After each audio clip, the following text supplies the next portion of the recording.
Of course, every Friday is a holiday around here. We celebrate with the tradition of What to Watch with Dale. Local film critic Dale Pollack is here. Happy Thanksgiving, my friend. How are you? Very good, Brian. Happy Thanksgiving to you and to you, Audrey. It Thank was a great you. holiday. Good. Excellent. I hope you enjoyed it. Well, Brian said we need to stay indoors this weekend to get out of the freezing temperatures. So tell us what you thought of The Diplomat on Netflix. Is it worth the watch? Absolutely. It seemed like a long time to wait for season 3 of this very well done series, but it is worth the wait. It's an absorbing drama that is really made effective by terrific acting. Kerry Russell and her bed hair, which is a running joke in the series, and Rufus Sewell, who is a former top diplomat, are like the power couple of Americans in London. She's the American ambassador to the UK. This season has a complicated plot that involves a possibly staged attack on the British military. It's not a nail-biting kind of series, but it is compelling in the way it advances its dramatic focus. And what makes this season even more special is the introduction of 2 more terrific actors, Allison Janney, who plays the U.S. Vice President, and Rory Kinnear, who plays the British Prime Minister. So it's worth this series just to see these actors at work, but it also speaks to the geopolitical concerns of the United States in this era, and it touches on sensitive material. So that's why The Diplomat is a hit, and this season only makes it a stronger series. So I'm giving it 4 popcorns and really looking forward to season 4. That's really cool. Dale, let me ask you something about this, and I think everyone has kind of been here at some point. It's one night, you decide you watch something on TV, you knock out 2 or 3 episodes, and then you just never watch it again. For whatever reason, it's not that you didn't like it, you just don't. We did that with this show back at home. We got into season 1 a little bit. For some reason, never returned to it. Would you say, in your opinion, does this series get better through season 2 and season 3? Or just expand on that, if you would. It absolutely gets better. Sometimes series need really more than just 8 episodes to really establish themselves. So, and the problem is there's so much new coming out every week that you want to sample that it can be hard to stick with the series, Brian. Sure. I agree with you. This one is worth the wait. Just hang in there with it, and you will find that it gets more and more interesting and more exciting about what's going to happen next with these characters. And that's the sign of a truly good series. It improves over time. It doesn't lose its charm. Okay. Good I think point. we're just more of a cases. Do you remember what we were watching last weekend? I don't remember what we were watching last weekend. Let's watch this instead. Yes. All right, next up, number 2, A Man on the Inside. This is also on Netflix. Tell us about it. Yes, this is an interesting premise for a series. A bored widower, played by Ted Danson, signs up to investigate a series of thefts in an upscale retirement home.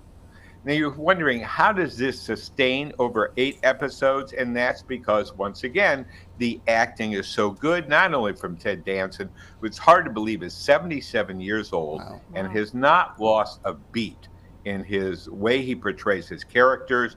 He gets great support from a group of actresses that I was unfamiliar with, particularly Beatrice Flynn, Mary Elizabeth Ellis, and Lillian Estrada.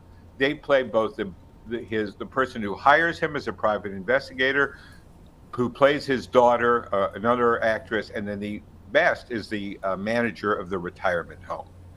This is, again, one of Ted Danson's best efforts, I think, going all the way back to Cheers. He hasn't been this good in the series. And so it's really a pleasure to see him at work. And this is a little like a Murders in the Building, but the residents of the retirement home become real characters in this. Sally Struthers really stands out as one of those.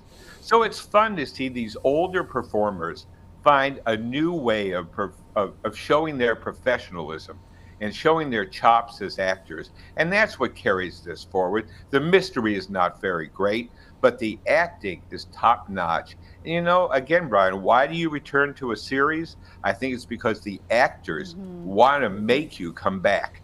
And when you have that high level of acting, the series clicks. And that's the case with The Man The Man on the Inside, and I'm giving it 4 popcorns. 4 popcorns. Okay. Wow, another 4 2 popcorn 4s in a row. rating. Can we make it the trifecta today? We'll see. Dale, I've been talking so much. We only got about a minute left, but we want you to get to The Confidant that's on Max. Yeah, it's a very short 4-episode series, but it's fascinating. It's about a woman in Paris who decides she's going to pretend to be one of the victims in that horrible Paris concert shooting in 2015. And she literally inserts herself into the movement of survivors, and she's a fraud. And that's what reminded me of Baby Reindeer, a woman who is kind of living out a fantasy that has no basis in reality. And you like her in the first episode, and by the 4th episode, you don't like her so much. So that's an interesting progression in a series. Again, I don't think the series would have been made in the United States. It was made in France, and it's worth watching for this dynamic of how does this woman insert herself as a fraud into a national tragedy, which what that concert shooting was in France in 2015. So not the greatest series, but again, compelling performance. And if you're looking for something foreign and isn't too long at 4 episodes, I think the Confidant fills that bill. I'm giving it 3 popcorns. It doesn't rise to the level of either The Diplomat or The Man on the Inside, but it's still watchable. And, Max, again, has so much content coming out. These series can disappear very quickly. And if you don't kind of grab onto it while it's there and see if you like it, then you'll probably forget about it forever. So sometimes it's worth just pausing and taking a chance on a series. And this is the one that I did that, and I wasn't ultimately disappointed.